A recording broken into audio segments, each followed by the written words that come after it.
What's up guys, welcome back to Man Cave Collectibles, coming at you today with another review video. Today I want to take a look at the new retro carded Spider-Man J. Jonah Jameson. So this is one of the most iconic characters in all of the Spider-Man universe, maybe in all of the Marvel universe.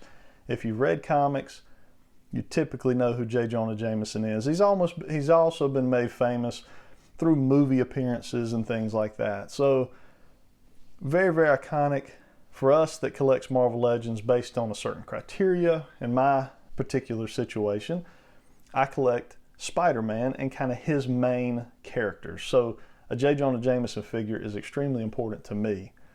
Let's jump on right into the packaging. We got that nice retro carded packaging. This was really made for in-package collectors, I do believe. They had in-package collectors in mind as they were making these. Every time I open one of these retro carded packages, I do it reluctantly because it looks so good displayed just the way you see it here.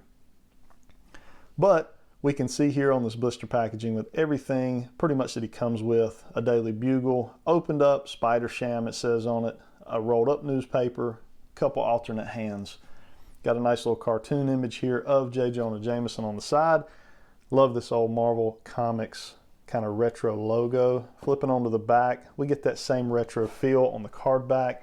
J. Jonah Jameson, tough, gruff, and loud. J. Jonah Jameson is a force to be reckoned with in the boardroom and on the front pages of the Daily Bugle. As the newspaper's editor-in-chief, Jameson is a perennial thorn in the side of both Peter Parker and Spider-Man. So just a little write-up on each of the figures that they put out in this retro carded line. Let's go ahead and break this guy out of his packaging, see what we got.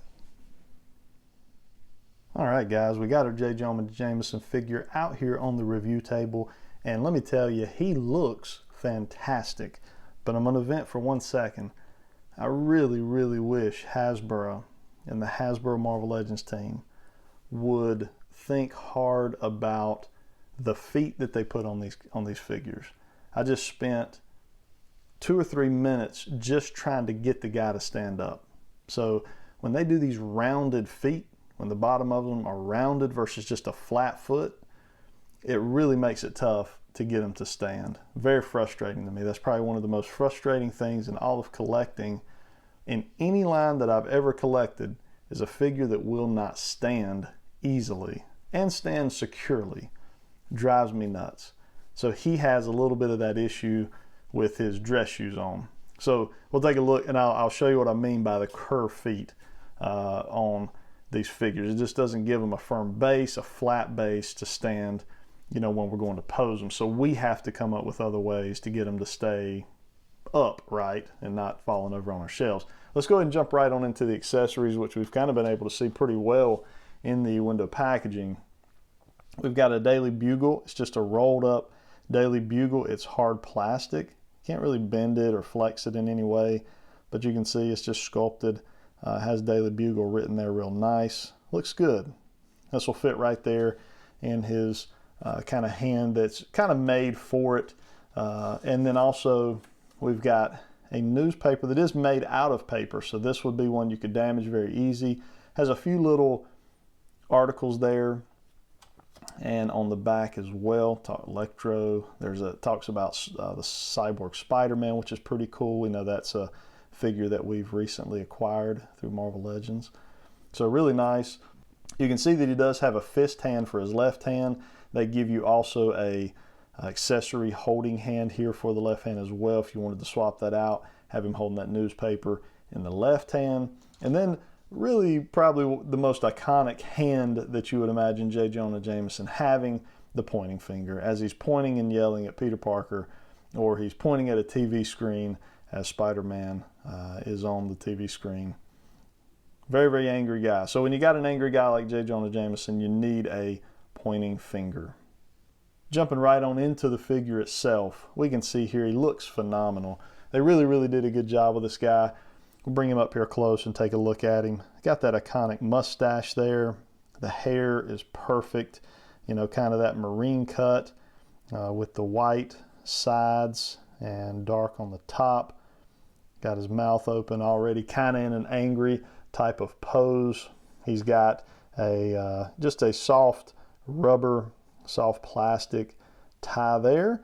You could take off the vest here. The vest is just a soft plastic. It's not molded to his body, but it looks really, really good. You can see here it's black on the back.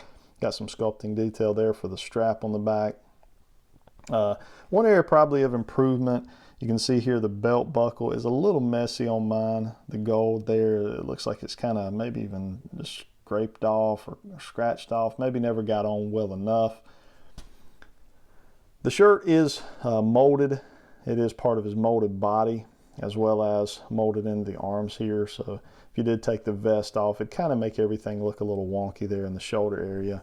And the vest also does a good job of just helping cover up some of that articulation.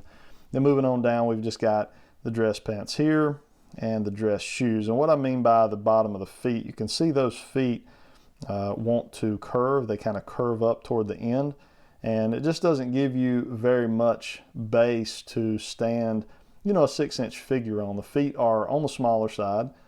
So when you go to stand up the 6-inch figure, if he's not just perfectly balanced, he's going to fall over on you. So that is just very annoying to me. I would prefer either larger feet, slightly. It wouldn't have to be a cartoonish large. I'm not asking for that. I don't want our figures to look stupid. I don't want to have a clown feet or anything like that. But if you are going to do this rounded off foot, just a slightly larger foot or something, put a stand in it. Do like McFarlane does.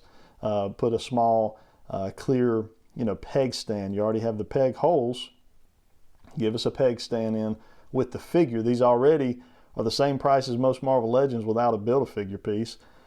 So start throwing some stands in to make up for it. Just my opinion. Let me know what you guys think. Drop comments down below, your opinions on that type of stuff. As far as articulation with this guy, we can get our head down to there. Get our head way up to there. So lots of articulation there. A little bit of side to side, 360 all the way around. Shoulder up to there, lots of range of motion on that. We do not have a butterfly joint in there, but we can get the full 360. Has a real nice ratchet. You can hear that? That's nice. I don't know that is, we don't get that all the time with Marvel Legends, but I really do like that. Swivel there, top of the bicep. Gave this guy single jointed elbows, which is interesting. Most of our male figures end up with a double jointed elbow. We've got standard Marvel Legend articulation in the wrist, the spin. You've got lots of ab crunch here in this guy, which we can see that ab crunch there. So it looks good. Swivel out to about right there. We got a swivel at the top of the thigh. Double jointed knees, which are nice. Marvel Legends are killing the double jointed knees. They look fantastic.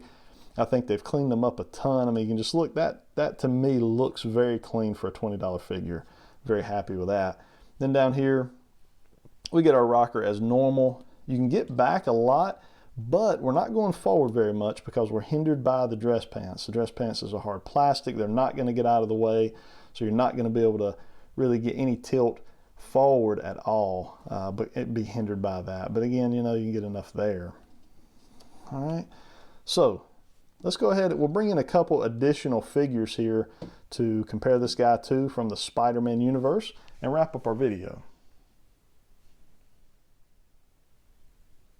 All right, guys, and just a little bit of size comparison for you here. We do have our Kingpin figure from the retro carded line. You can see he obviously dwarfs and mammoths any standard 6-foot male Marvel Legend. And then we've got our Spider-Man from the retro carded wave, which I think is one of the better Spider-Man figures in the Marvel Legends line. So you can see Jameson is perfect. They picked a perfect body for him. I really like it. You can see him there using his pointer finger, holding his Daily Bugle in hand. Really, really overall, guys, I think this is a phenomenal addition to the Marvel Legends line and to the retro Spider-Man carded line. He was a perfect pick for that line. They did a great job on him. The design, the sculpt is phenomenal. My only qualms are the feet, which I have that on a lot of Marvel Legends figures. But this guy in particular was a little more frustrating than most. But we'll put a little bit of Gorilla Tape, two-sided Gorilla Tape on the bottom one of those feet, and he'll be fine on the shelf. Hit that like button if you guys enjoyed this review video. Leave a comment down below what you think of the retro carded line of J. Jonah Jameson. Anything you want to talk about, throw it down below. I enjoy having conversations with you guys about anything in the comic book collecting world. If you're not a subscriber, consider subscribing. Love to have you as part of the Man Cave Collectibles team. I hope you guys have a good rest of your day. Until next time.